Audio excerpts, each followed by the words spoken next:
Ya, saya memberi gelar Sang Debaters itu kan karena tahun 2008 sampai 2011 saya mengobrak-abrik itu dunia debat, sehingga orang-orang menggelari Sang Debater. Dulunya Debater, saya kasih S. Tujuannya apa? Biar nama pun diperdebatkan orang. Nah, kan ini hebatnya kan, nama pun harus diperdebatkan orang. Itu aja Pak yang bisa saya perkenalkan, silakan. Oke, kita selanjutnya. Oke, saya sudah dikenal sama Bang Debaters, dan di sini juga saya sudah orang kenal. Nama saya Willy Pandensolang, Pendeta Willy Pandensolang, menggembalakan satu jemaat dan memimpin satu sekolah. Saya kira itu. Dan mohon maaf, saya boleh tanya karena saya tidak terlalu jelas latar belakang kawan kita Debaters. Tidak apa-apa, saya mau menanya hal-hal yang umum, tidak secara pribadi. Kalau pendidikan kawan Sang Debaters ini gimana? Latar belakang ada teologi atau? Enggak, saya D3-nya di Amikom, Yogyakarta, S1-nya di Universitas Ahmad Dahlan, Muhammadiyah, S2-nya di UGM. Itu aja yang bisa saya bilangkan. Oh, jadi latar belakang umum berarti gitu? Iya, umum. Tidak ada sempat belajar? Belajar Alkitab dari Saksi Jehova.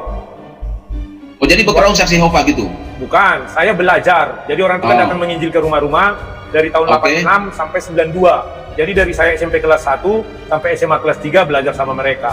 Oke. Ya, jadi belajar formal teologi ya belum? Nggak ada. Oke. Nggak ada? Nggak ada. Kemudian mempelajari Alkitab sudah berapa lama? Atau Dari tahun, ya dari SMP itulah. SMP sampai SMA, sesudah itu saya mandek lagi karena merantau, tidak ada membahas-bahas kitab suci. 2001, saya kan sempat tidak mengakui Tuhan. 2001 baru saya kembali bertuhan ketika naik pesawat. Ketika saya di darat, saya bisa tak percaya Tuhan. Ketika saya di laut, bisa saya tidak percaya Tuhan. Tapi ketika di pesawat, waktu itu kami ada kayak turbulensi ini, zup, zup, minta menjerit aku kan. Tanya bapak sebelahku, gimana nih Pak? Saya juga takut katanya. Jadi situlah saya, aduh ternyata harus kita minta yang pertolongan, ada sesuatu yang lebih tinggi. Begitu mendarat di Pekanbaru, saya bilang ya sudah, saya harus kembali beriman kepada Tuhan. Itu aja. 2001. Oke. Ya. Berarti kalau gereja sama kita, gereja Kristen gitu ya? Aku gerejanya HKBP. Oh, oke. Baik, saya kira cukup. Tapi semua gereja aku masuki. Ya. Misalnya aku di ruko ini ada GBI, Pondok Daud namanya. Ya. Ya, silakan. Lebih bagus. Oke, saya kira itu. Ya. Silakan. Kita akan mulai materi. Untuk pertama, presentasi awal dikasih 10 sampai 15 menit Sang Debaters yang mau duluan. Kita kasih kesempatan Sang Debaters, silakan memberikan presentasi 10 sampai 15 menit. Kalau saya, presentasi saya dari kemarin hanya itu aja, bahwa Yudas masuk surga. Ya, kenapa saya katakan Yudas masuk surga? Hanya ada 3 hal. Pertama, dia sudah makan roti Yesus, yang dimana dibilang Yesus, siapa makan rotiku maka dia akan hidup kekal atau hidup. Yang kedua, dan dia juga sudah meminum perjamuan Tuhan, dimana dia makan tubuh dan darah. Yang kedua adalah Matius 26 ayat 29. Yesus menjanjikan kita makan nanti ketika kerajaanku datang lagi, katakan kerajaan Bapa.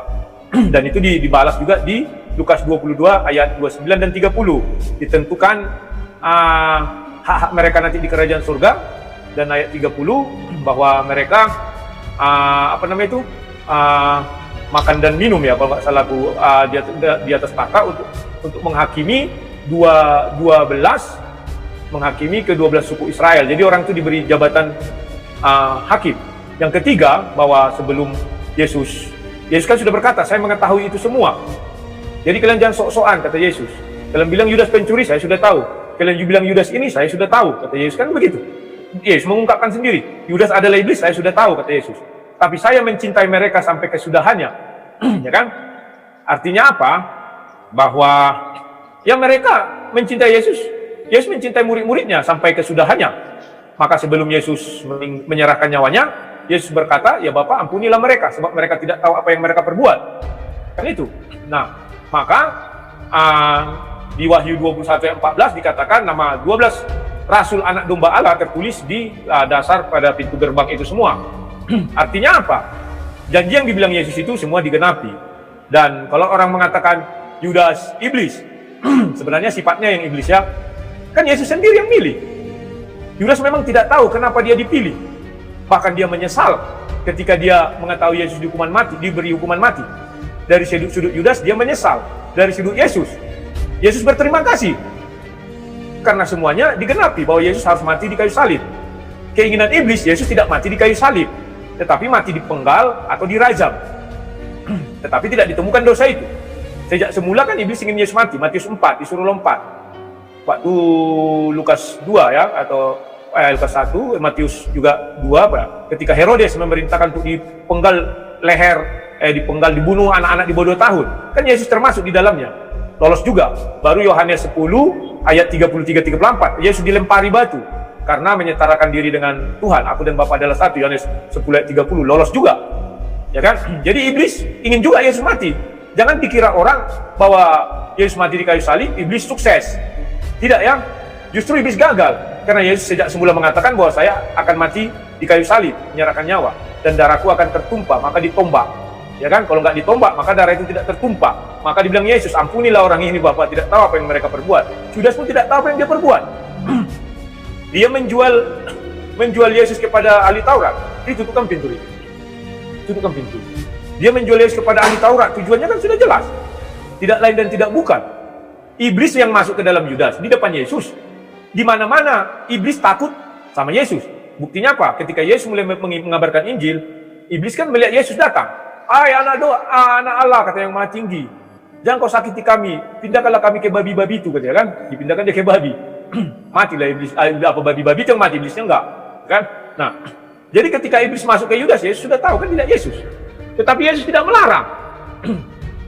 Banyak orang ingin menggagalkan hal ini. Mereka menyilang-nyilang semua kata.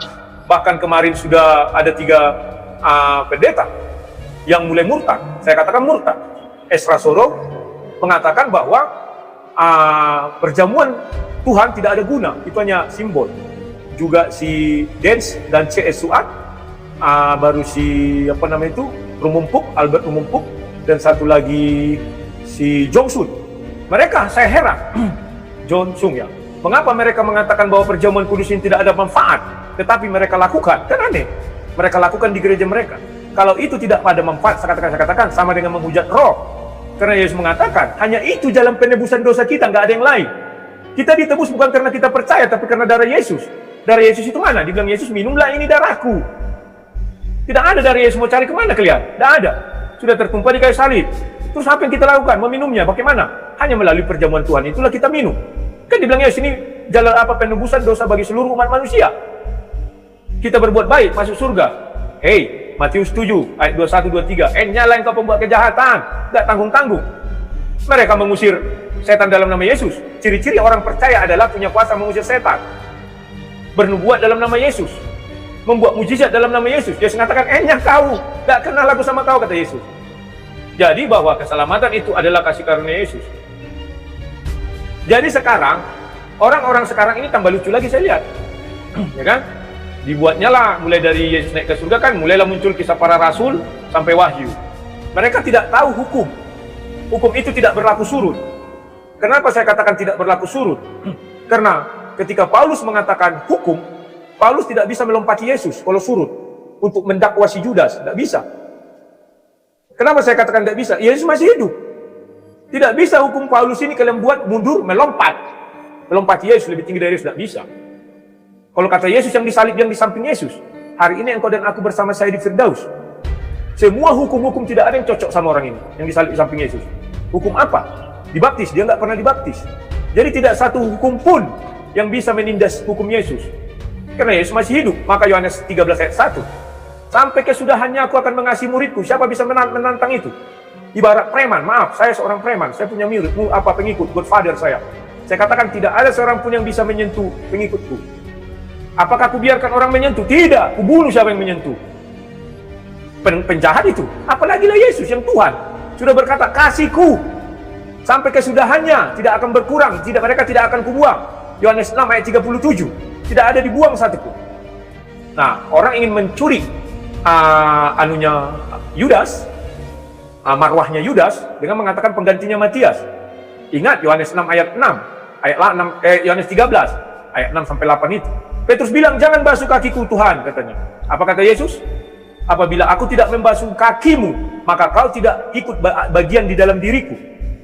Jadi mau hantu belau pun itu, kalau Yesus tidak membasuh kakinya, mau kalian bilang dia dewa sedewa-dewanya, suci sesuci-sucinya, jika Yesus tidak membasuh kakinya, maka dia bukan bagian dari Yesus.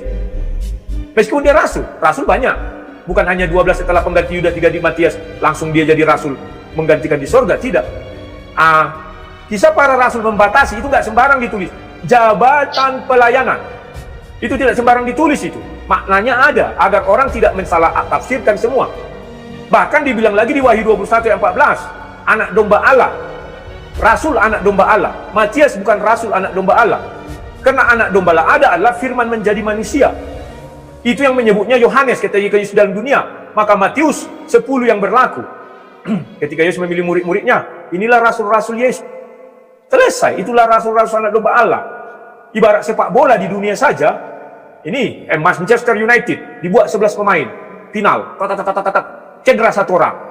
Cedera keluar, digantikan. Katakan Eric Cantona keluar, digantikan orang lain. Lagi Pak ya? Ya, nama penggantinya ini tidak akan pernah dicatat itu di Wall of Fame-nya atau di apa namanya, trofi atau segala macam.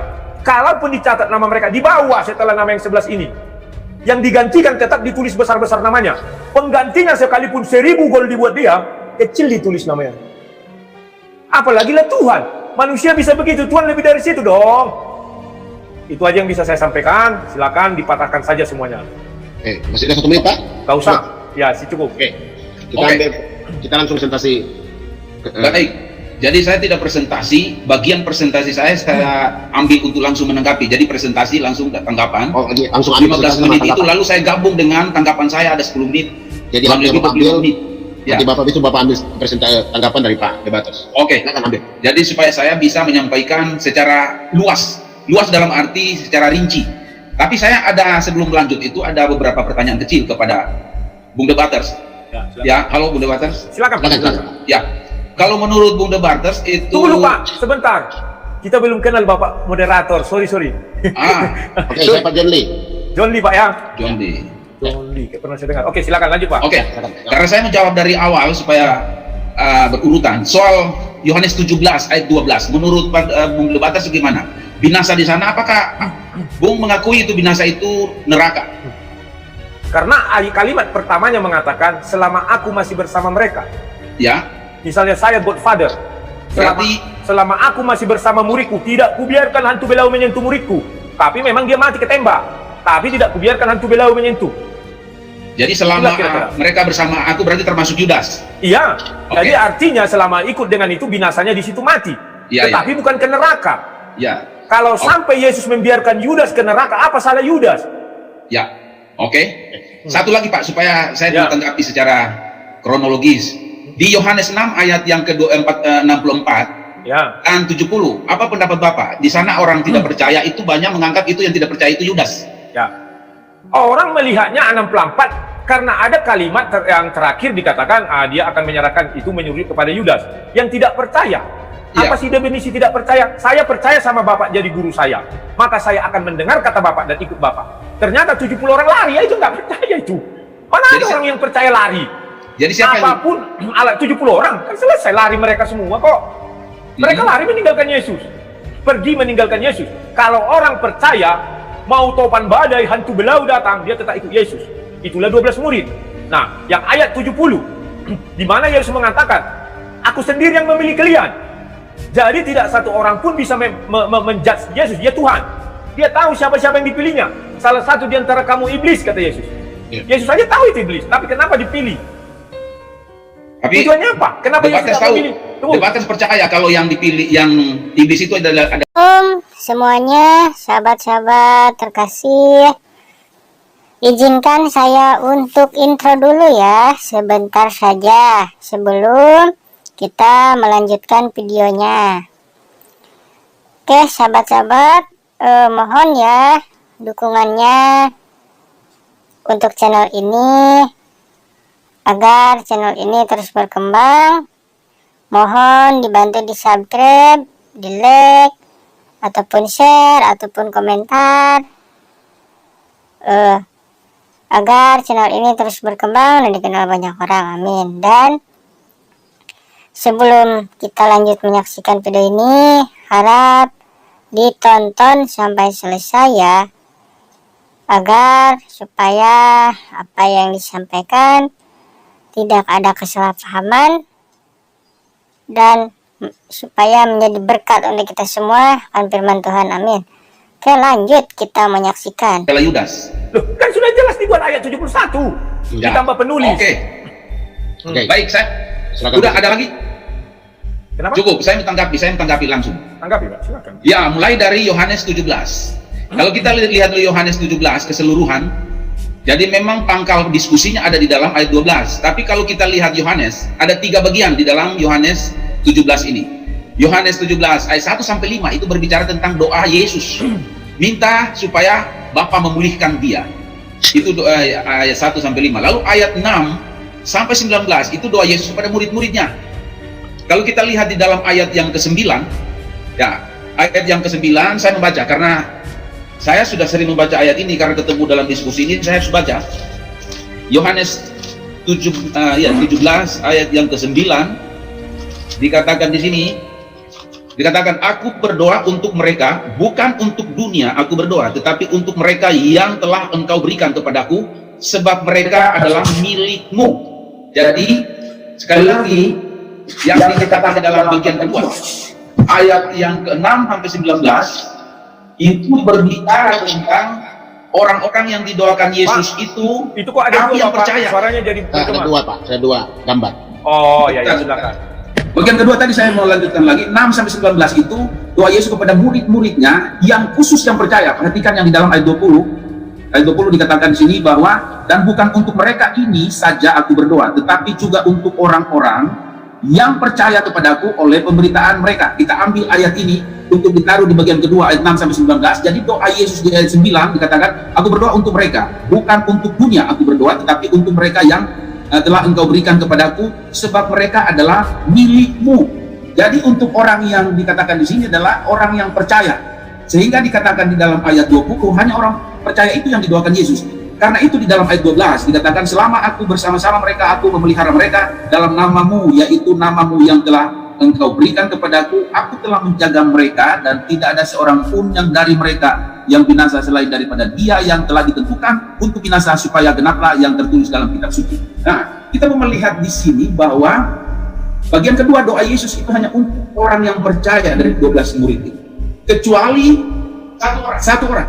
Nah, sekarang kita lihat pada butter, partikel aime. Maaf, saya mau nanya, Bapak paham di situ? Nggak paham. Partikel aime, nggak paham. Nggak paham. Nah, partikel aime itu diterjemahkan pengecualian atau kecuali. Itu disebut dengan partikel ingkar absolut. Partikel ingkar absolut itu mengatakan bahwa Yesus ini, kalau didramatisir seperti ini, Yesus menjaga 12 murid. Ya, 11 murid saja menjadi fokus karena yang percaya, kecuali yang satu. Yang satu itu yang dimaksud adalah Yudas. Dengan demikian dikatakan di dalam ayat itu, Yudas itu tidak masuk di dalam pemeliharaan Yesus yang dimaksud dia menjaga itu, karena sudah ada partikel ingkar yang absolut, eime, kecuali satu orang. Ya, satu orang. Nah, dilengkapi dengan kata binasa di dalam ayat itu. Kalau kita melihat kata binasa, karena kali itu sudah sering didiskusikan oleh sang debater dengan yang kawan-kawan lain. Kalau istilah apoleias, binasa itu, Yohanes dengan Injil Sinoptik beda menggunakannya. Kalau Yohanes menggunakan istilah apoleia itu, yaitu binasa itu untuk neraka. Tetapi kalau Injil lainnya, khususnya sinoptik, katakan saja Lukas biasanya menggunakan itu, atau Matius, tidak seperti Yohanes. Kita fokus kepada Yohanes dulu. Kalau kita lihat kata binasa di naskah Yohanes, semuanya menunjuk kepada neraka. Kita lihat di dalam Yohanes 3:16. Kalau Yohanes 3:16 berbicara tentang orang tidak percaya pasti binasa. Binasa di sana tidak bisa ditukar dengan mati fisik atau celaka, lalu kemudian apa? Konteksnya itu berbicara kontras antara hidup kekal dengan neraka. Jadi binasa di dalam konteks Yohanes beda dengan konteks sinoptik. Misalnya Lukas tadi yang ada di sini. Kita kembali ke Yohanes. Yohanes menggunakan istilah binasa itu, Yohanes 3:16, untuk neraka. Begitu juga di dalam Wahyu. Kalau kita lihat Wahyu 17 ayat 8, Wahyu 17 ayat 8 itu dipakai kata binasa di sana untuk antikris. Nah, antikris tidak ada yang selamat. Demikian juga di dalam 1 Yohanes 3 ayat 8, kita mengacu kepada dokumen Yohanes. 1 Yohanes 3 ayat 8 berbicara iblis. Kata binasa itu diacu kepada iblis, tidak pernah diacu pada kematian yang biasa, kecelakaan fisik atau apa. Iblis antikris tidak ada tempat yang nyaman dalam arti kalau dalam penghukumannya. Kalau dia disebut binasa, berarti tempatnya ada di kekekalan neraka. Kalau kita lihat tadi yang di dalam Wahyu itu, kata yang dipakai itu abisos. Jadi mereka keluar dari abisos menuju kepada neraka itu, menuju kepada kebinasaan. Sehingga abisos itu setara dengan kata apoleias. Apoleias itu abisos. Jadi antikris, setan dan sebagainya itu masuk ke abisos, lalu kemudian mereka menuju ke binasa, kata binasa, apoleias. Itu dokumen Yohanes. Tidak pernah mengatakan bahwa mereka iblis atau antikris itu mati biasa, lalu tidak menuju kepada neraka. Karena itu di dalam sekali lagi 1 Yohanes 3 ayat 8 tadi, iblis masuk ke tempat pembantaian yang namanya binasa itu, sama dengan Yohanes 3:16, sama dengan Yohanes 17 ayat 12. Nah, di dalam dokumen Paulus, dia menggunakan kata binasa, tidak mengambil sinoptik. Dia mengambil kata binasa yang dipakai oleh Yohanes. Kalau kita lihat di dalam 2 Korintus 4 ayat 3, yaitu orang yang menolak Injil disebut binasa. Neraka itu. Kemudian di dalam 2 Tesalonika 2 ayat 3, orang yang menolak iblis atau oknum itu bukan menolak iblis, oknum itu menolak Yesus, kata yang dipakai di situ binasa juga. Kemudian Yudas juga menggunakan itu. Yudas 11 mengatakan bahwa Kain, Bileam, Korah, kita sudah tahu Kain kemana, Bileam kemana, Korah kemana. Dia menggunakan kata yang sama dipakai di dalam Yohanes 17 ayat yang ke-12. Jadi di sini mau menyimpulkan bahwa kata binasa itu adalah neraka kalau Yohanes pakai, sehingga tidak bisa dihubungkan dengan misalnya Lukas, kasus yang di danau itu lalu mereka tenggelam, kita binasa. Itu kata yang dipakai itu drown, tenggelam. Konteksnya juga di situ tidak berbicara neraka surga. Ya, itu neraka, konteksnya adalah tenggelam. Sedangkan kata binasa dipakai Yohanes itu menunjuk kepada apa yang disebut dengan neraka kekal. Kesimpulannya, Yudas dikatakan binasa di pusat pemberitaan Yohanes tentang sorga dengan neraka, disetarakan dengan Yohanes 3 ayat yang ke-16 tadi. Nah, itu Yohanes 17 ayat 12 menyimpulkan bahwa anak, ya sebenarnya bukan diterjemahkan di sana ditentukan untuk binasa. Saya pernah tulis itu, bukan ditentukan untuk binasa. Kalau ditentukan untuk binasa itu infinitif, ditentukan untuk binasa itu terjemahan lain. Bukan juga partisip, yaitu dia yang binasa, bukan. Tapi di sana konstruksi genetif. Konstruksi genetif itu ya dikatakan di sana anak kebinasaan. Kata huios apoleias itu genetif. Jadi itu terjemahan sebenarnya. Jadi penegasannya adalah huios apoleias. Terjemahannya bukan dia yang binasa, bukan ditentukan untuk binasa, tapi anak kebinasaan. Sudah dikukuhkan predikatnya. Jadi sudah bukan lagi dikira-kira apakah Yudas ini selamat, apakah Yudas ini nanti akan selamat atau tidak, bagaimana nasibnya. Dengan konstruksi genetif ini mengatakan bahwa gelarnya, statusnya sudah dikatakan anak kebinasaan. Anak kebinasaan yang dipakai istilah Yohanes tadi. Itu soal Yohanes 17 ayat yang ke-12. Kesimpulannya, di dalam dokumen Yohanes tidak pernah dalam konteks surga neraka istilah binasa itu dipakai untuk mati biasa. Tapi pada umumnya dipakai untuk menjelaskan neraka. Dan Yudas sekali lagi dikatakan binasa itu karena dia dinyatakan orang binasa karena dia tidak menerima Yesus atau menolak. Nah, kembali ke Yohanes 6, kita mundur ke Yohanes 6 ayat yang ke-64 tadi. Memang kalau kita lihat Yohanes 6 ayat 64, untuk sebentar Pak, waktu tanggapan mau dipakai 10 menit, 7 sampai 10 menit. Ya, mau dipakai itu. Ada batas langsung diambil tanggapannya. Silakan lanjut. Ya, kita melihat Yohanes 6 ayat 64 itu, kalau di sana dikatakan di Yohanes itu 64 sudah tahu dijelaskan di sana, orang di situ yang Yesus tahu orang-orang yang tidak percaya, bukan sendiri, bukan orang. Yesus tahu orang-orang yang tidak percaya dan juga tahu siapa yang akan menyerahkan dia. Begitu konteks itu. Kalau kita lihat ada kata Kain di situ, Pak, Bung Debaters, di dalam Yohanes 6 ayat yang ke-64, kalimatnya akan begini, Voi me pisteontes. Itu artinya orang-orang yang tidak percaya. Dia tahu. Kalau itu menunjuk kepada, Bung Debaters kira-kira menunjuk kepada siapa ini? Petrus atau Yudas ada di situ atau orang banyak? Itu merujuk kepada yang 70 orang itu dong, mereka yang lari meninggalkan. Kalau Yudas tidak meninggalkan, dia tetap setia di situ kok Yesus. Nah, ini dia konstruksinya begini, gini. Jadi di ayat bagian awalnya dikatakan bahwa orang-orang banyak itu Yesus tahu mereka tidak percaya. Lalu kemudian di bagian B ayat 64 itu dia tahu juga siapa yang akan menyerahkan dia, itu intinya. Tapi ada kai. Kata kai, ini makanya ini diskusi ilmiah. Kata kai atau dan itu penghubung itu kalau ditempatkan di kata kerja yang dihubungkan, maka kata kai itu disebut dengan kai inklusif namanya. Kai itu bisa diterjemahkan dan, tapi kai itu ditempatkan di depan kata kerja yang mengatakan bahwa aku tahu siapa yang tidak percaya. Jadi kai inklusif itu menunjuk kepada Yesus cuma mengatakan begini, saya tahu orang-orang yang tidak percaya dan termasuk, itu kata terjemahannya, kai di depan kata kerja itu, dan termasuk orang yang akan menyerahkan aku. Berarti Yudas itu ada di dalam kumpulan orang-orang yang banyak itu, yang akhirnya dikatakan di dalam ayat yang selanjutnya Dipaksakan.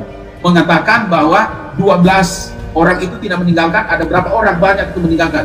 Bukan dipaksakan, tetapi data di dalam 64 kalau diselidiki, kata kai itu kai merangkai satu tindakan yang terpisah seolah-olah dua, tetapi bagian kedua itu adalah ada hubungannya dengan yang pertama. Jadi yang kedua itu keluar dari yang pertama. Kalau kita melihat teks ini, baca bahasa Inggris hanya ada kata dan. Dari dan saja sudah bisa kita lihat.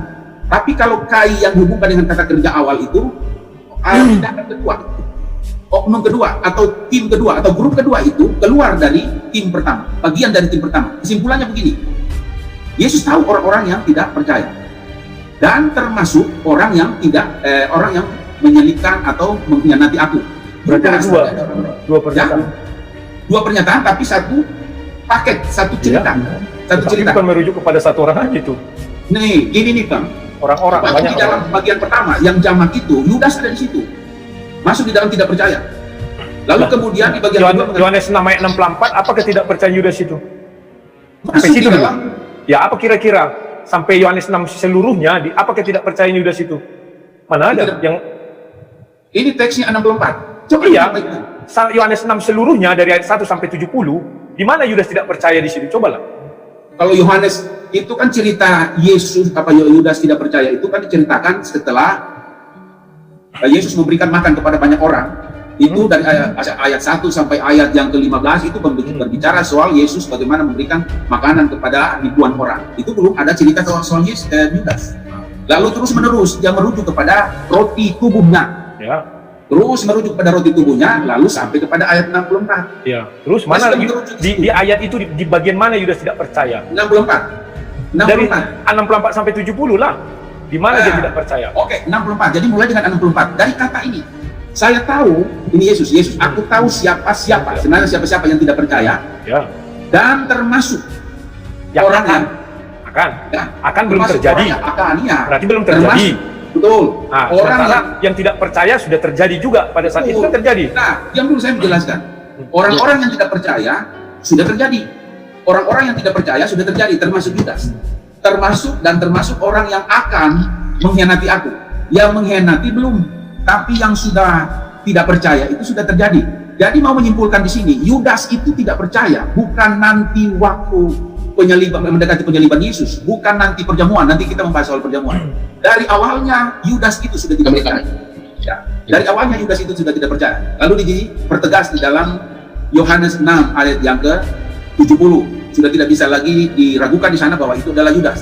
Soal Yudas di dalam ayat 70, kalau dia percaya, ini indikasi yang tidak percaya. Dikatakan di dalam ayat 70 bahwa dia adalah iblis, bukan dia seperti. Ya, karena konstruksi di situ dikatakan bukan dia seperti iblis, tetapi dia adalah iblis. Perhatikan, ya, kata yang dipakai di sana, heis estin diabolos. Ini konstruksi kata kerja kopula. Kata kerja kopula itu, saya minta waktu saya tadi. Ya, 3 menit.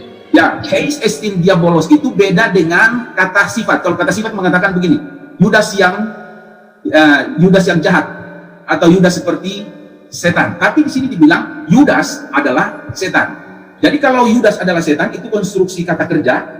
Seperti misalnya Pak moderator ini, Pak John Lee adalah dosen. Siapa Pak John Lee-nya?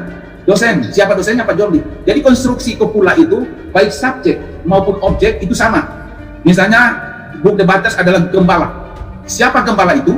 Bung Debaters. Siapa Bung Debaters? Gembala. Itu konstruksi. Nah, konstruksi itu yang ada di dalam ayat 70. Jadi Heis, dia itu adalah estin diabolos. Sehingga dikatakan di sini bahwa Yudas itu bukan menyerupai, dalam arti bukan memiliki sifat iblis saja, tapi totalitas hidupnya adalah sifat iblis, walaupun dia manusia. Karakternya iblis, hatinya iblis. Nah, hati iblis ditemukan di dalam Matius 12 ayat yang ke-34. Yesus katakan kepada orang Farisi bahwa di dalam hatimu ada kejahatan, kata sana yang pakai poneros, itu adalah hati iblis. Nah, hati itu ada pada Yudas, karena dikatakan dia adalah iblis. Bukan dia seperti iblis, bukan dia hanya menyifatkan iblis. Teks itu tidak pernah berkata itu. Teks itu mengatakan Heis estin diabolos, berarti dia itu adalah iblis. Totalitas hidupnya adalah iblis. Karakter, sekali lagi, karakter, pikiran, perasaan, hatinya adalah iblis. Dengan demikian tidak bisa dikatakan kalau Yudas itu percaya. Dari awalnya, Yesus tahu dari awalnya bahwa dia itu adalah orang yang tidak percaya. Sehingga digambarkan Yesus, dijelaskan Yesus di dalam ayat 64, dipertegas dengan ayat 70 dan 71. Jadi kembali ke 64 itu. Di sana tersirat, itu hanya diselidiki dari konstruksi-konstruksi teks asli itu. Seolah-olah itu ada dua bagian. Banyak orang mengatakan begini. Yang bagian A 64 mengatakan orang-orang banyak yang tidak percaya. Lalu dia mengatakan, dan siapa, dia Yesus tahu siapa yang menjual aku atau mengkhianati aku. Jadi seolah-olah Yudas itu tidak masuk di situ. Bukan begitu konstruksi atau teks itu. Teks itu mengatakan bahwa Yudas ada di dalam bagian A, di bagian banyak orang itu, dan termasuk satu orang mengerucut dari banyak orang itu, dialah yang mengkhianati Yesus, dan ditopang dengan ayat yang ke-70. Jadi connect ciri-ciri di ayat 64, ayat 70 dan ayat 71, pribadinya, oknumnya yang sudah ketahuan bahwa dia adalah Yudas. Sehingga Yohanes 17 dan Yohanes 6 tidak bertolak belakang, saling melengkapi bahwa di Yohanes 17 Yudas itu binasa karena Yohanes 6 memberikan tanda atau memperjelas bahwa Yudas itu tidak percaya. Masih ada waktu sama saya? Ya? Masih ada waktu? Pas 4 lewat berapa detik. Tanggapan dari debaters 7 sampai 10. Oke, saya beri tanggapan saya. Semua yang dibilang Pak Welly ini blunder semua. Ya kan? Nah, tunjukin blundernya. Ya, saya kan masih menjawab ini Pak, santai. Nah, ya. Mulai Yohanes 17, tidak ada ketetapan hati Pak Welly bicara. Dia bilang Yesus membagi-bagi doanya. Tidak. Yesus berdoa satu rangkaian, tidak ada itu dibagi-bagi. Memang di alurnya dia bicara tentang murid-muridnya, itu tidak dibagi, 12 murid. Karena Yesus tidak mungkin mengkhianati Yohanes 13 ayat 1. Yesus adalah Tuhan, yang mana firman-Nya adalah kekal. Tidak ada yang kontradiksi firman-Nya. Yohanes 13 ayat 1, saya bacakan kembali biar Bapak ingat. Biar jangan ada lagi, Yohanes 13 ayat 1. Ini penyakit ini, tidak bisa diobati ini. Ya? Ini sama seperti ia senantiasa mengasihi muridnya, demikianlah sekarang ia mengasihi mereka sampai pada kesudahannya. Apakah Yesus mencabut kalimat itu sehingga dia melupakan Yudas, tidak mendoakan Yudas? Kemudian Yohanes 6 ayat 37, karena kalian dikaruniakan Bapa kepadaku, dan itu diulang di Yohanes 17 ayat berapa nanti dia ada kan karunia Bapa yang mengaruniakan. Apakah Bapa mengaruniakan orang celaka kepada Yesus? Apakah Bapa mengaruniakan orang binasa kepada Yesus? Blunder semua. Ya.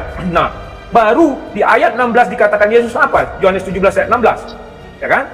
Bahwa aku berasal bukan dari dunia ini. Mereka bukan berasal dari dunia ini sama seperti aku juga bukan berasal dari dunia ini. Apa Yudas tak ikut? Lucu.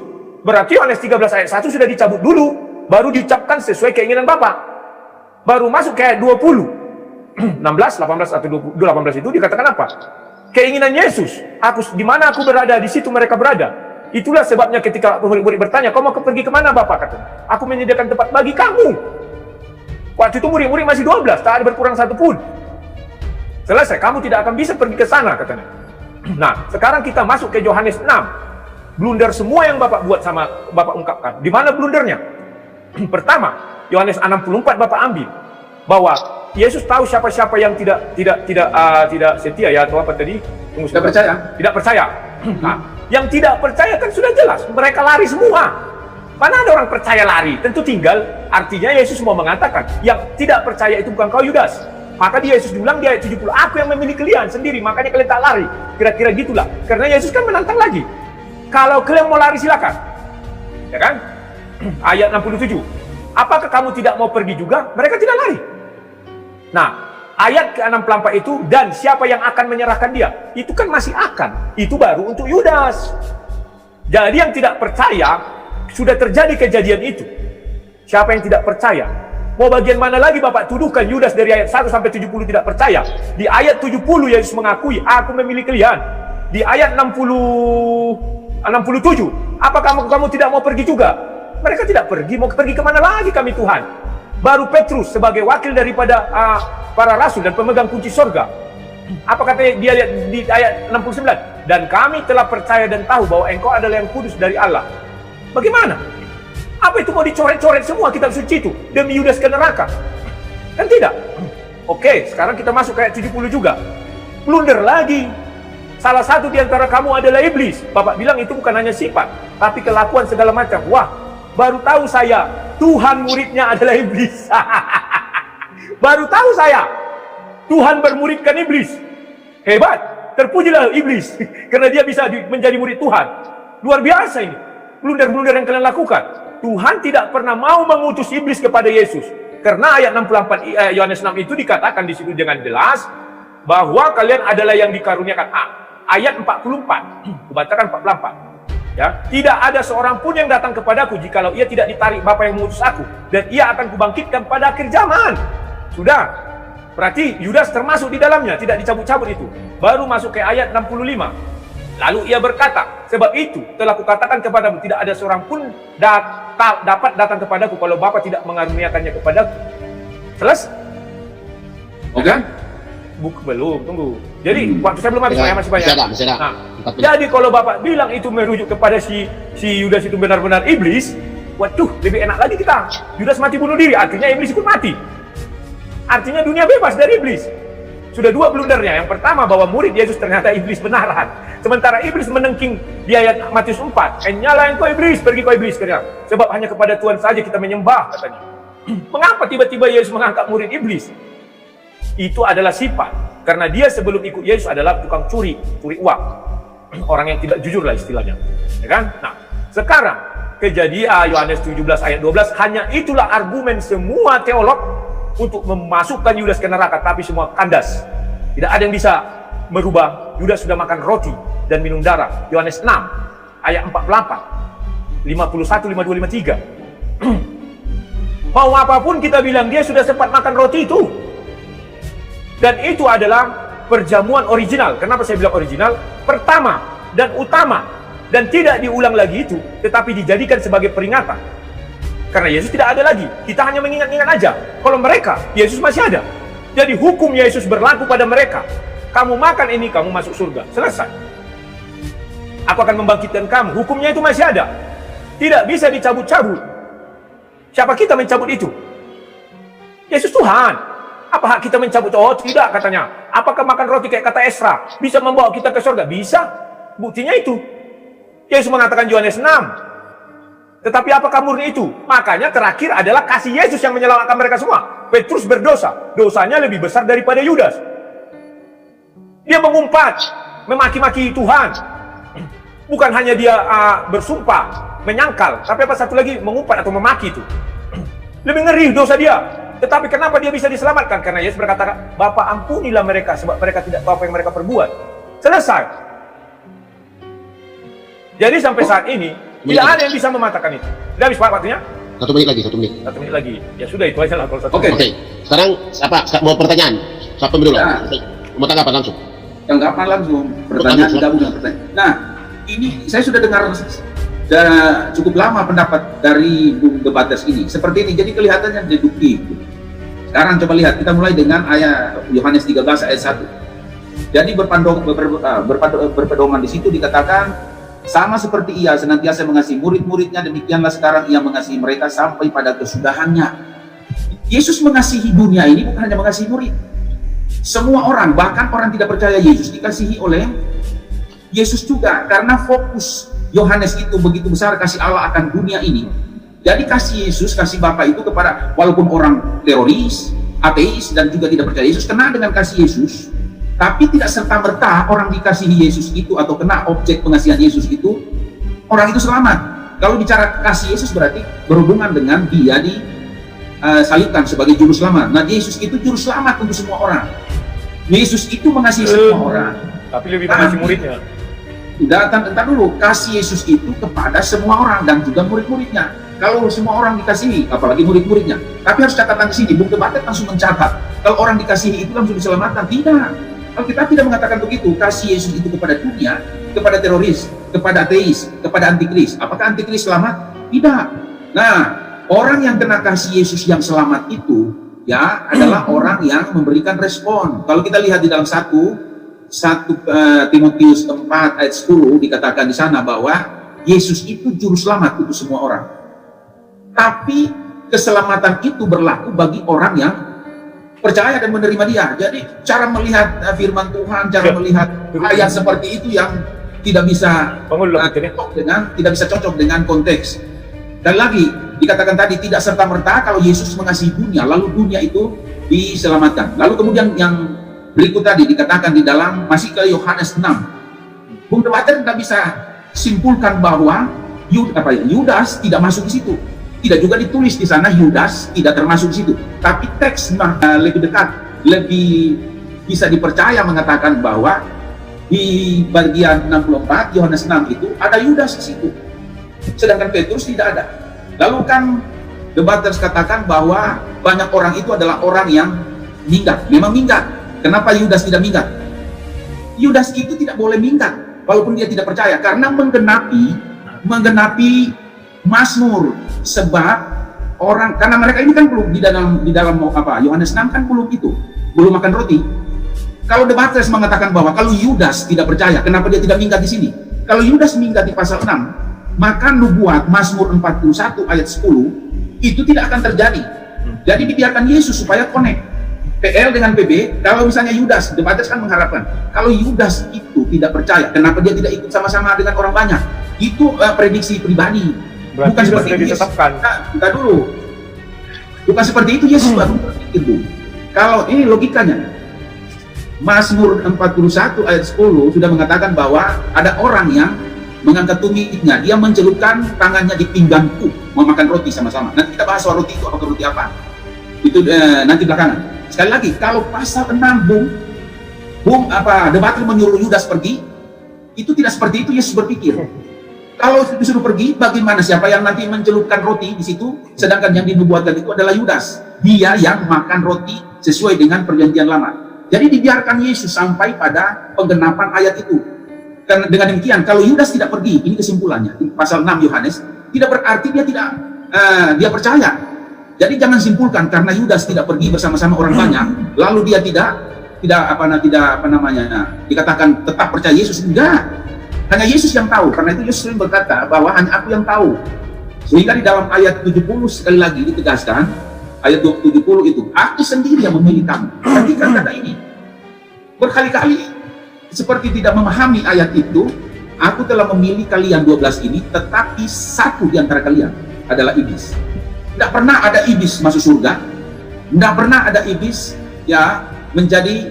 menyatu dengan Yesus. Karena itu di dalam Yohanes 17 dikatakan doa Yesus itu tujuannya apa? Nah, kembali ke Yohanes 17 karena tadi disinggung, saya menjelaskan itu. Doa Yesus tujuannya apa? Menyatu dengan Bapa. Menyatu dengan Bapa dan menyatu dengan Tritunggal. Karena itu di ayat 20 Yohanes 17, Yesus itu doanya hanya ditujukan kepada orang percaya. Ayat 20. Ayat 12 dipertegas. 12 orang yang kau kasih, tetapi satu orang ini binasa. Sebab itu doa Yesus itu untuk menyatukan orang percaya. Tidak mungkin orang tidak percaya, iblis menyatu dengan Bapa. Jadi tidak connect di dalam pasal 17. Nah, soal pasal 17, saya tidak membedakan pasal 17. Bukan saya bedakan semua doa Yesus, tetapi pokok doanya yang berbeda. Ini pahami benar-benar. Pokok doa tekanan. Saudara bisa baca lagi. Doa Yesus di pasal 17 keseluruhan. Pokok doanya yang berbeda. Pokok doa pertama adalah ayat 1-5, tidak menyinggung 12 murid, walaupun ada kata 12, tapi fokusnya Yesus itu minta Bapa memuliakan dia. Lalu beranjak pada pokok doa kedua, fokus pokok doa ayat 6-19.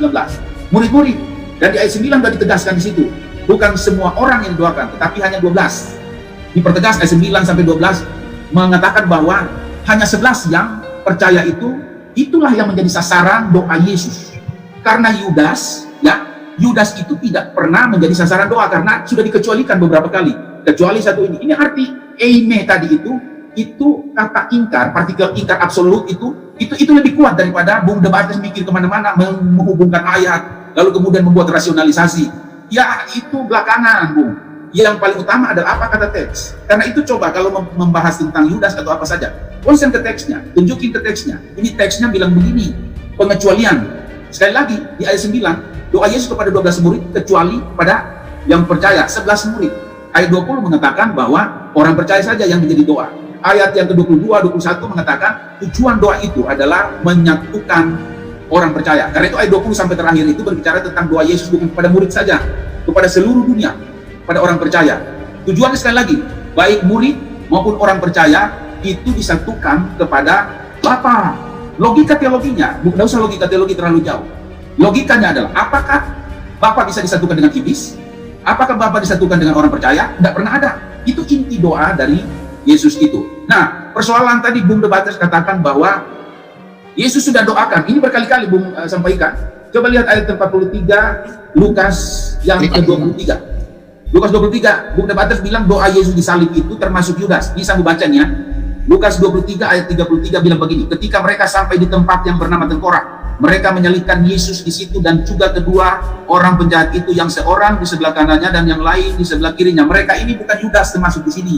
Karena itu lihat konteks benar-benar. Lalu doanya apa? 34. Katakan Yesus berkata, ya Bapa ampunilah mereka. Mereka ini konteks, mereka yang menyalibkan.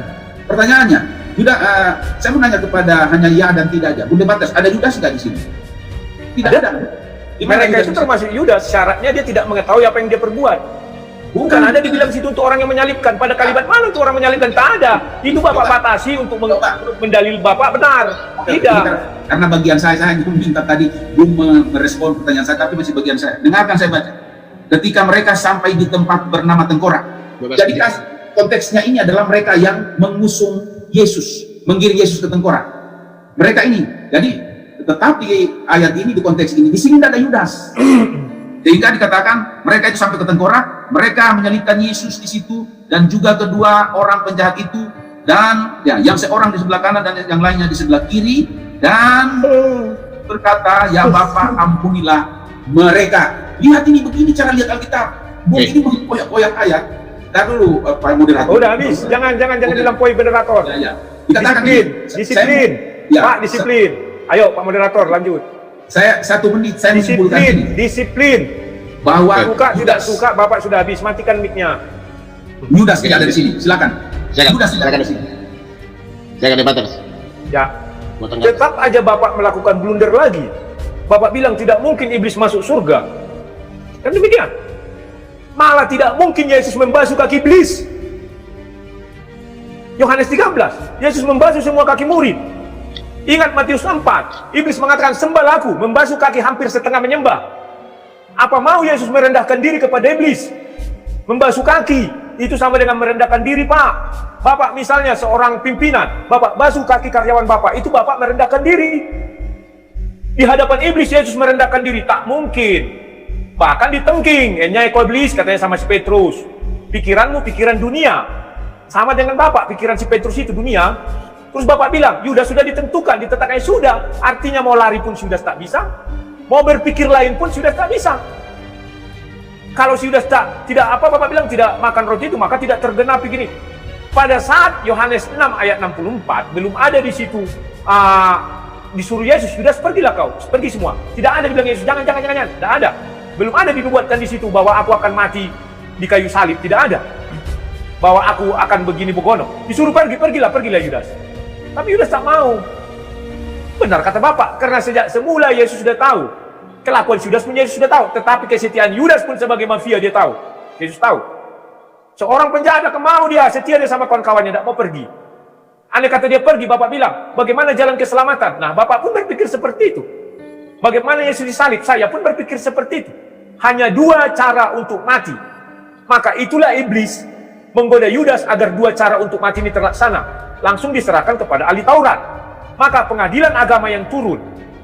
Apa 2 jalan itu? Berzina. Yesus tidak ditemukan berzina. Orangnya mencari-cari cara untuk Yesus berzina, tak bisa. Kalau enggak dirajam. Yang kedua, Yesus membunuh. Dicari-cari cara, tak dapat juga. Andai kata Yesus membunuh, tak perlu ke Herodes, langsung dipenggal kepalanya. Nyawa ganti nyawa. Nah, Sekarang, apa mereka tidak dapat, apalagi tidak dapat, akhirnya mereka menyerah dan diserahkanlah Yesus kepada kekuasaan Romawi, Herodes. Maka hukum Herodes adalah disalib. Hukum Yahudi dibuat sebuah tiang, hukum Romawi disalib. Selesai, artinya iblis sudah kalah. Kan iblis yang masuk ke Yudas, agar Yudas menyerahkan Yesus tidak ke Romawi, tapi ke ahli Taurat, agar Yesus dihukum mati, penggal, atau dirajam. Hanya dua itu. Sehingga logo orang Kristen kalau dirajam batulah. Kan tak terlaksana niat iblis. Akhirnya apa? Yesus mati di kayu salib sesuai keinginan Yesus, bahwa anak manusia akan disalibkan. Jadi di mana dosa Yudas? Bapak sendiri mengakui dia sudah ditetapkan. Sesuatu yang sudah ditetapkan, dia tidak punya hak lagi untuk membantah. Lurus saja jalannya, dia nggak tahu apa-apa. Sudah ditetapkan, mau lari tak bisa. Buktinya disuruh Yesus lahir, tak bisa dia lari. Maka dibuat Yesus lagi satu contoh, Petrus. Sebelum ayam berkokok kau menyangkal aku 3 kali. Petrus berusaha lari. Kan menghindar terus dia menghindar. Bisa kan? Tidak. Jadi Petrus sadar bahwa apa yang dilakukannya sia-sia. Maka itu di Yohanes 21, Petrus berkata, bagaimana dengan dia Tuhan? Siapa dia itu? Yudas. Kalau aku bilang dia masih hidup sampai aku datang, hidup, kata Yesus. Kalian mau apa? Kan itu sejenis tantangan Yesus kepada otak-otak duniawi, kayak kata sama si Petrus. Pikiranmu pikiran duniawi. Semua yang Bapak bilang itu blunder, Pak. Kalau Bapak bilang iblis, Yesus membasuh kaki iblis. Luar biasa sekali. Artinya Yesus sudah setengah sujud kepada iblis. Nah ini, hati-hati. Sekarang, Yudas dijanjikan Yesus duduk di atas tahta. Tidak ada syarat. Baca Yohanes Matius 26 ayat 29, Pak. Silakan baca dulu, biar kita jelas. Jangan saya yang baca, Bapak aja. Anda yang bacakan, Bapak yang presentasi. Oh, boleh. Kalau memang harus begitu. Kalau Anda izinkan saya menanggapi boleh, tapi kalau baca ayat Bapak. Nah, Matius 26 ya, ayat 29. Nah ini. Akan tetapi aku berkata kepadamu, mulai sekarang aku tidak akan minum lagi hasil pokok anggur ini sampai pada hari aku minumnya, yaitu yang baru bersama-sama dengan kamu dalam kerajaan Bapa. Ada syaratnya? Tidak ada. Memang Yesus mengasihi dunia, tetapi Yesus lebih mengasihi murid-muridnya. Yohanes 13 ayat 1 itu tidak bisa terbantahkan. Bahwa Yesus lebih mengasihi murid-muridnya. Yang 12 itu tidak bisa terbantahkan oleh siapapun. Memang kasih karunia Tuhan untuk dunia. Tetapi bagi 12 muridnya, yang berlaku hanya hukum Yesus. Yang berlaku hanya kalimat Yesus. Yang lain tidak berlaku. Kalau kata Yesus, mereka tidak akan kubuang, tidak dibuang. Kalau kata Yesus, aku mengasihi mereka sampai kesudahnya, mengasihi. Bapak ampunilah mereka. Bapak lucu, karena Bapak lihat ada kata mereka, Bapak lihat mereka menggiring, maka inilah merekanya. Bukan. Mereka itu syaratnya apa? Tidak mengetahui apa yang mereka perbuat. Yudas kan tidak tahu apa yang dia perbuat. Bahkan sampai menyesal pun dia tidak tahu menyesal. Kenapa menyesal? Karena dia tidak tahu bahwa menurut pikiran duniawi dia sudah menyerahkan Yesus, sehingga Yesus disalib. Padahal dari sisi Yesus, sempurna, perfecto, selesai 100%, misi kemanusiaan, penebusan dosa. Akhirnya Yesus mati di kayu salib. Maka dibilang Yesus, ampunilah Bapa, selama aku masih di dunia ini.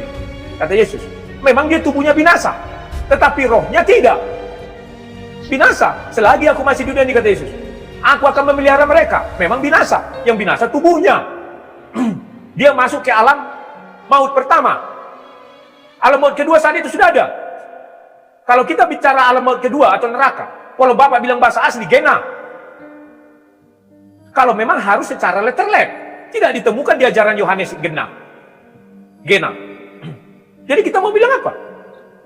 Mau kita samakan Yohanes 3 ayat 16? Ya samakan aja dengan Roma 6 ayat 23. Sama-sama ujungnya hidup yang kekal. Tetapi lawannya apa? Yang satu binasa, yang satu alam maut. Itu baru seimbang kalimatnya. Ujungnya sama, depannya sama. Binasa kan alam maut. Jadi kalau Yesus misalnya kayak kata si Esra Soro, orang mati langsung ke neraka katanya. Berarti ketika Yesus turun dalam kerajaan maut, turun ke neraka, aneh-aneh aja. Turun ke dalam orang mati, alam orang mati, Pak. Aku memelihara mereka, kata Yesus. Ditarik Yudas. Kita bisa apa? Maka itu di Yohanes 21 ada misteri. Si Petrus mengatakan, bagaimana dengan dia? Maka itu di 1 Korintus 15 ayat 5 ada misteri. Yesus bertemu dengan 12 murid katanya, padahal tinggal 11. Itu misteri-misteri, Pak. Yang kata Yesus, itu urusanku, nggak urusan kau. Artinya mau mengatakan sama kita, jangan kau atur-atur aku ini Tuhan. Aku tahu apa yang kuperbuat. Dari sudut manusia betul Yudas pengkhianat, tapi dari sudut Yesus, terima kasih Yudas, misi keselamatan terlaksana dengan baik. Yudas tidak tahu itu. Itulah sebab 2 menit lagi. Itulah sebabnya ketika Yesus bangkit, tidak satu kalimat pun dari mulut Yesus berbicara tentang Yudas lagi. Tidak ada. Tidak ada itu. Karena Yesus mengatakan sudah selesai semua. Sudah selesai, kata Yesus. Baru dia menyerahkan nyawanya. Selesai. Diucapkan dulu Bapak ampuni, baru dibilang Yesus sudah selesai. Jadi tidak disinggung lagi Yudas setelah Yesus bangkit. Tidak ada Petrus yang menyinggung-nyinggung. Bukan urusanmu, kata Yesus.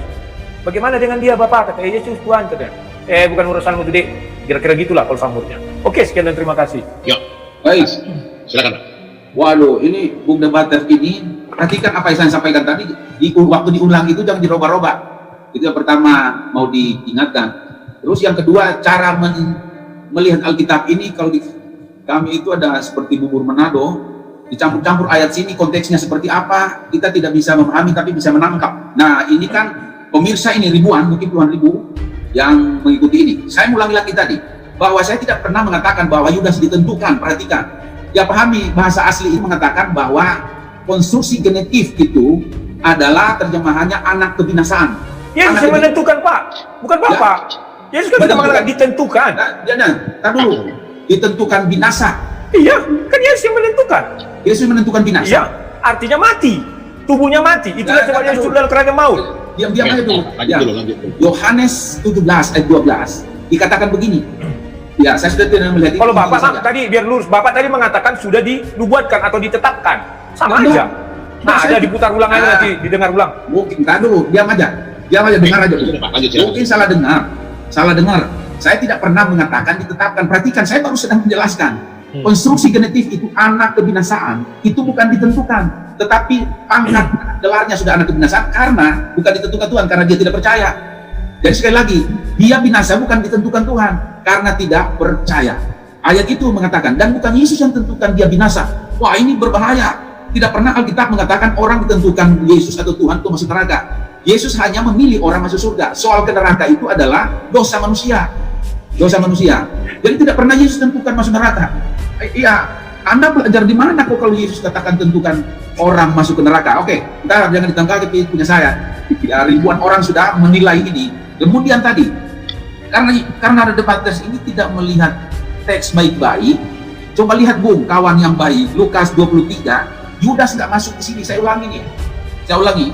Ketika mereka sampai ke tempat yang bernama Tengkorak, mereka yang menggiring Yesus ke Golgota, Yudas nggak ada di sini. Bagaimana Yudas ada di sini? Kemudian apa?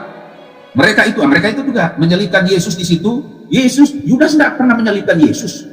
Tidak ada di tim ini.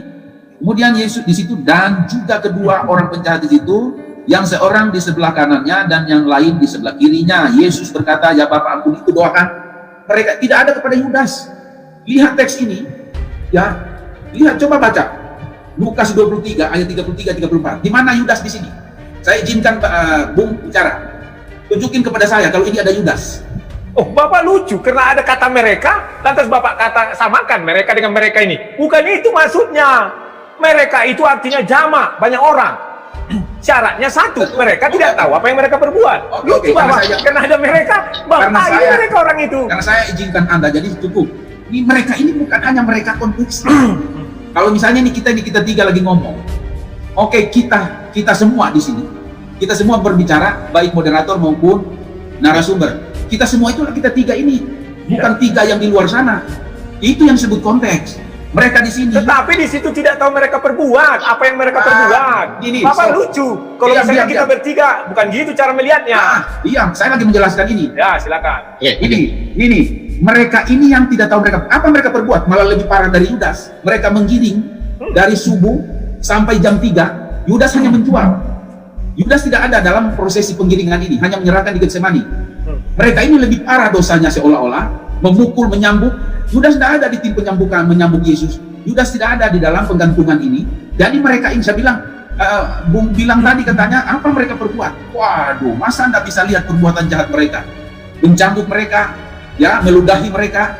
lalu memukul mereka, mengikat kepala Yesus dengan kawat berduri, itu bukan Yudas. Karena itu di dalam ayat itu, coba lihat ayatnya, jangan pakai rasionalisasi, Bung. Memang selama ini Bung Debater ini melihat secara deduktif, tapi lihat ayatnya. Oke, saya mau percaya, saya belum beranjak di sini, karena saya masih punya waktu. Tunjukin Yudas di sini. Kalau doa Yesus itu pada Yudas, di mana Yudasnya? Tunjukin saja. Nanti saya tanggapi, bicara aja nanti dipotong-potong. Oke. Jadi di sini tidak dikatakan bahwa Yudas ada di sini. Jadi benar, tidak benar kalau doa ini ditujukan kepada Yudas. Konteks ini adalah orang Romawi berkomplotan dengan Yudaisme yang menyalibkan Yesus. Memang Yudas itu bersalah, tapi tidak ada konteks itu di sini. Nah, kemudian kita mau beranjak lagi ke soal roti yang disinggung tadi.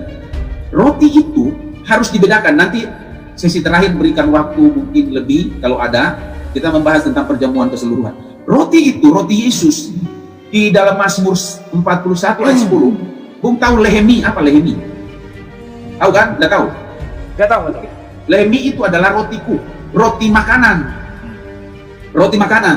Karena itu roti di dalam Mazmur 41 ayat 10 tidak pernah diacu kepada Matius 26 ayat 26, tapi diacu kepada Matius 26 ayat yang ke-23, lalu kemudian Yohanes 13 ayat yang ke-18. Diacu di situ. Perhatikan ya. Ya, kesimpulan waktu perjamuan ini, saya menanya dulu berapa menit saya, Pak? Saya mau Saya ada 3 menit. Oh. Nah, Bung Debater harus bedakan. Harus bedakan bahwa makan Paskah dan makan perjamuan satu paket itu acara Paskah, tapi dibagi dua soal makannya. Ya, pertama itu makan Paskah di ayat 20 Matius 26. Saya baca supaya orang-orang atau pemirsa bisa mengikuti sama-sama dengan Bung Debater ini. Di sini dikatakan bahwa ayat yang ke-20, setelah hari malam Yesus duduk makan bersama-sama dengan kedua belas murid itu, dan mereka makan. Di sini ini bukan makan perjamuan Paskah, perjamuan kudus kalau kita istilah sekarang, atau perjamuan malam. Makan di sini adalah makan dalam perjamuan Paskah. Waktunya juga bukan malam, waktunya evening. Nah, evening itu sekitar jam 5 sampai jam dinner begitu, jam 8-an. Lalu sesudah itu baru malam. Perhatikan di sini, mereka makan ini yang disebut dengan makan rotiku. Sehingga disebut di dalam Yohanes 13. Kalau kita melihat Yohanes 13 tadi, mengatakan bahwa di ayat yang ke-26, jawab Yesus, dialah itu yang kepadanya aku telah memberikan roti kepada sesudah aku mencelupkannya. Sudah berkata demikian, ia mengambil roti, mencelupkannya dan memberikannya kepada Yudas, anak Simon Iskariot. Dua ayat ini yang diacu oleh Mazmur 41 ayat yang ke-10. Karena itu yang lain memberikan referensi, tidak pernah Mazmur 41 ayat 10 itu direferensikan ke Matius 26 ayat 26, tapi direferensikan kepada Matius 26 ayat yang ke 20, 22, 23 itu makan Paskah, dan juga di dalam Yohanes 13 ayat 26. Ini bukan makan malam, bukan perjamuan malam. Terus menerus di ayat 29 sampai 30 di Yohanes, kita lihat Yohanes 13, dikatakan di sini, Yudas menerima roti itu lalu pergi. Pada waktu itu hari sudah malam. Nah, waktu mereka start makan itu evening, waktu makan dinner. Lalu kemudian pada akhirnya ayat 30 dikatakan bahwa Yudas pergi setelah menerima. Ini bukan roti perjamuan. Roti yang mereka makan dalam sesi 1 di Paskah itu makan bersama. Itu yang roti di dalam Mazmur 41 ayat 10 disebut dengan rotiku. Dan kita lihat di sini waktu mereka makan, tata cara yang dipakai di dalam makan Paskah itu, tangan dicelupkan, ya, roti dicelupkan di pinggang.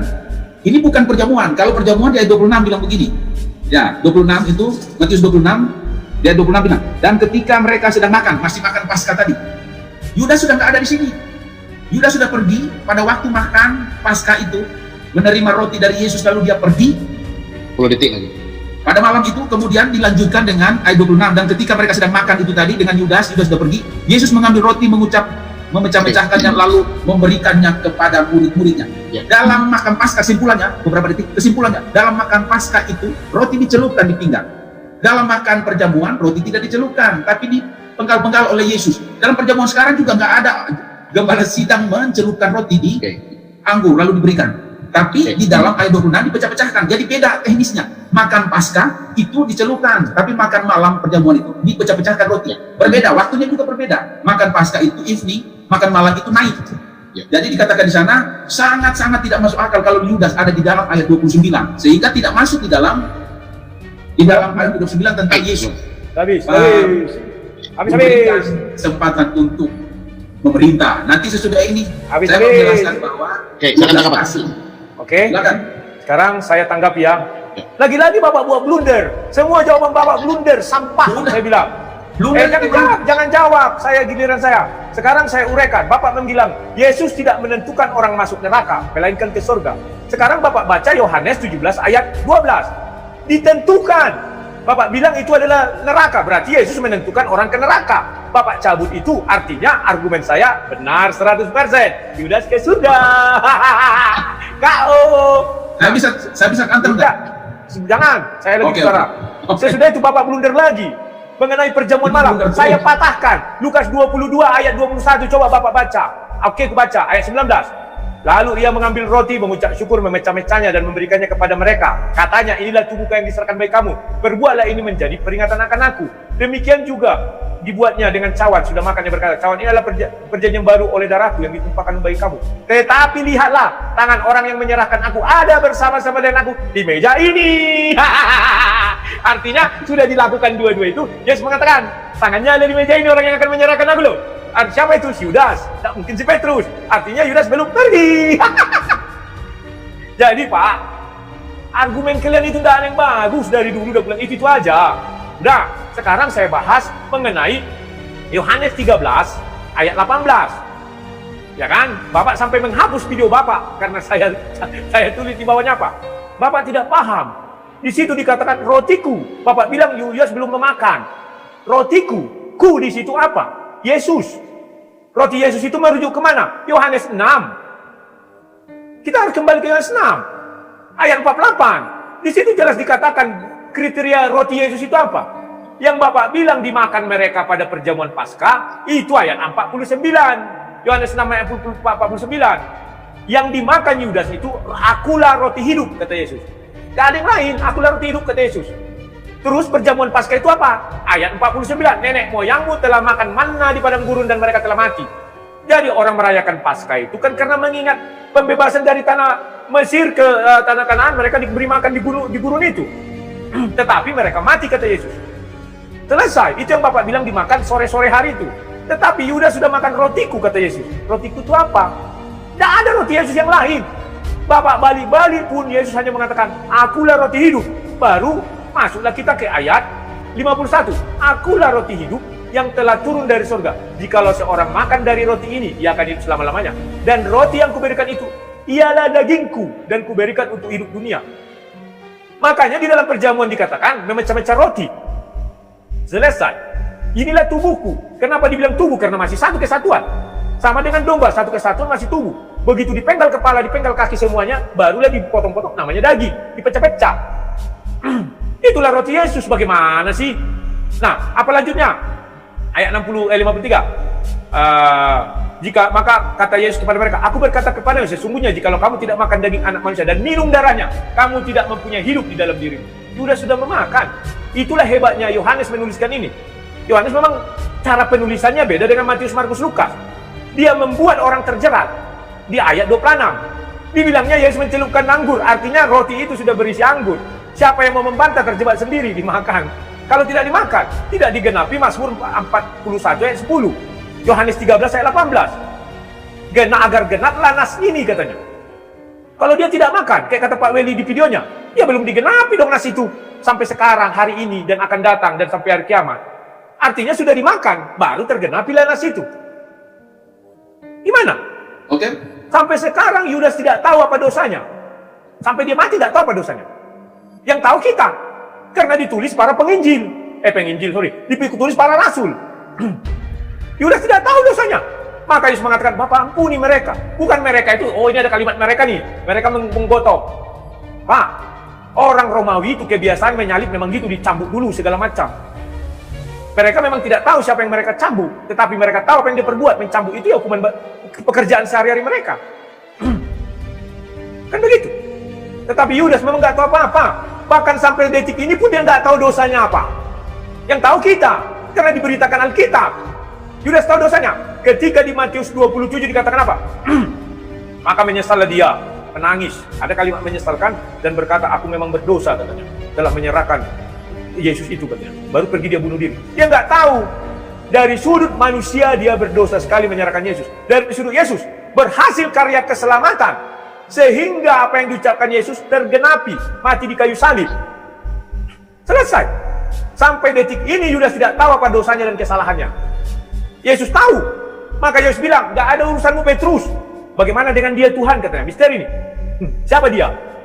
Kalau Yohanes tak mungkin dibilang, bagaimana dengan Yohanes Tuhan? Baru di ayat berikutnya, maka tersebarlah berita ini kepada murid-murid. Itulah Kefas bertemu dengan si Petrus, si Yudas. Tak tahu kita dalam wujud apa sih itu. Penting Petrus karena nabi kan karena rasul kan diberi kuasa melihat iblis, maka mereka bisa mengusir iblis. Yesus raja segala raja, Tuhan bisa melihat apa? Roh. Iblis kan roh misalnya. Maka Yudas kita tak tahu bagaimana, itu misteri. Bagaimana dengan dia Tuhan? Bagaimana dengan nasi anak itu kan gitu? Udah usah kau urus itu, urusanku itu kata Tuhan. Selesai. Oke, ini Pak, maaf Pak, karena sesuai kesepakatan kita kan 1,5 jam. Ini tinggal 2 menit lagi, baru 1,5 jam. Sudahlah kita akhiri saja dengan kalimat penutup dari Pak Weli 2 menit, dari saya 2 menit. Silakan. Bagaimana? Saya mau ngurus anak saya dulu. Memang demam anak saya. Sayang Pak, ini nggak sempat tuntas. Ya, ini Gak apa-apa, nanti seharusnya. kita buat sesi sekali lagi kalau nggak. Kalau begini ceritanya ya boleh juga ke depan, tapi Ya. kalau bentuk seperti ini Harus ini komitmen. Harus Untuk komitmen. kita melihat lebih jauh lagi. Nah tadi Ya kan saya komitmen jam Ini- 5. Apa yang nggak komitmen? saya sekarang ya. 1,5 jam, 1,5 Saya sekarang ya. Ya. Sekarang closing statement berapa jam? Berapa menit? Ntar dulu, ntar dulu. aja, nggak usah Saya banyak. belum memberikan tanggapan. Jangan Oke, Pak, sampai ini dulu. waktunya sudah 1,5 Ya. jam. Nggak, saya minta maaf sekali lah. Izinkan saya karena anak saya demam. Kalau orang demam, anak-anak kecil Pak yang kita takutkan step, jadi kami jaga terus dia. Oke. Sekarang saya jaga. Ya. Tapi bukan kita yang mengundurkan diri. Ya. Ya. Ya. Oke. Kalau Bapak Ya. mau mengatakan saya salah, saya siap. Misalnya, sang debater kalah, nggak apa-apa. Silakan. Yang saya penting kalah. kita sudah sportif Kita diskusi, 1,5 Pak. jam. Kita diskusi. Ya, Diskusi. 1,5 jam. Ayo, silakan closing statement dari Pak Weli 2 Jadi begini. menit. Ya. 2 menit ya, 2 menit.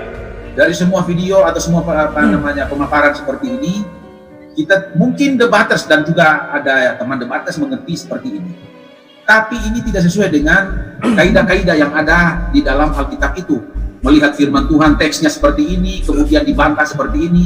Ya seperti tadi, saya mengulangi tadi ya. Waktu di dalam Yohanes 17 ayat 12, sekali lagi, saya tidak pernah mengatakan bahwa Yesus menentukan Yudas atau Yudas itu ditentukan binasa. Tidak. Kenapa diulang-ulang begitu? Ya, kedepannya tidak boleh begitu. Jadi dikatakan tadi Yudas itu memang dia takut binasa karena dia tidak percaya. Nah itu pembahasan tadi. Tidak dikatakan bahwa saya mengatakan bahwa Yudas itu sudah ditentukan menurut Alkitab. Tidak ada Alkitab seperti itu. Ya. Lalu kedua tadi dikatakan bahwa Yesus itu, ya rotiku itu tidak benar kalau roti perjamuan itu menunjuk kepada tubuh Yesus dalam arti akulah roti hidup di dalam Yohanes 6. Wah itu sangat jauh. Ya, roti perjamuan dan roti Paskah itu bukan menunjuk kepada, itu simbol, roti literal dipakai di dalam perjamuan Paskah dan juga perjamuan malam. Dan perjamuan Paskah, perjamuan malam itu berbeda. Perjamuan Paskah itu roti itu dicelupkan, dipikam. Sudah berkali-kali itu memang dijelaskan. Sedangkan dalam perjamuan malam itu roti itu dipecah-pecahkan. Dari waktunya juga berbeda. Di perjamuan Paskah itu, saya sebut tadi evening itu, tapi di dalam perjamuan malam. Dan waktu perjamuan malam itu sudah tidak ada. Dia di akhir perjamuan Paskah itu sudah pergi, sehingga tidak tepat kronologinya di Matius. Tetapi kesimpulannya itu ditulis Lukas. Lukas memang berbeda menulis dengan Matius. Contoh itu ada di dalam Kejadian ya. Kejadian, kalau di sana Kejadian 1 itu menulis kronologi penciptaan manusia dan segala isi bumi ini. Tapi Kejadian 2, kalau Kejadian 1 dikatakan ini analogi. Kejadian 1 dikatakan manusia dicipta terakhir. Tapi kalau Kejadian 2 dicipta pertama seolah-olah, lalu kemudian diberikanlah taman di Eden dan seterusnya, tapi bukan ini pembahasannya. Begitu juga kronologinya adalah di Matius. Sedangkan di Lukas bukan kronologi. Lukas itu mau menggabungkan cerita itu dan ditampilkan 2 hal saja di sana. Yang pertama, perjamuan, inti perjamuan, dan yang kedua yang kedua adalah yang sudah yang menyalibkan dia. Baik, nanti closing terakhirnya adalah mesti hati-hati melihat Alkitab. Seperti contoh tadi kecil saja contoh itu, melihat mereka itu tetap dikaitkan kepada Yudas, Dan form seperti itu akan terus berlanjut ke depan dari Bung Debaters ini. Saya nggak usul. Cuma sekarang sudah makin canggih, mereka sudah pintar melihat seperti itu. Saya kira itu tidak kena, tidak kena dengan saya. Oke. Terima kasih. Closing statement dari saya.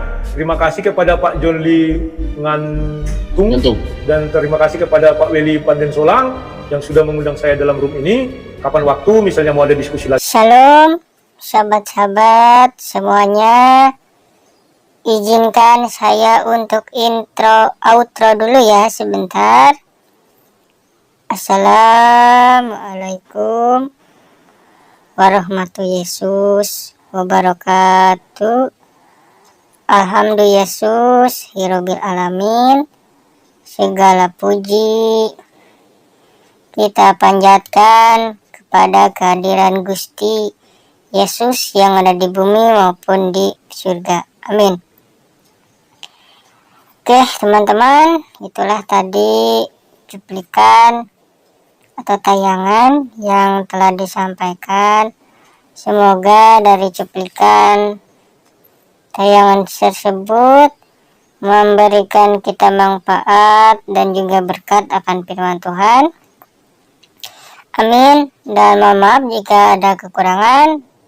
Sampai jumpa di episode selanjutnya.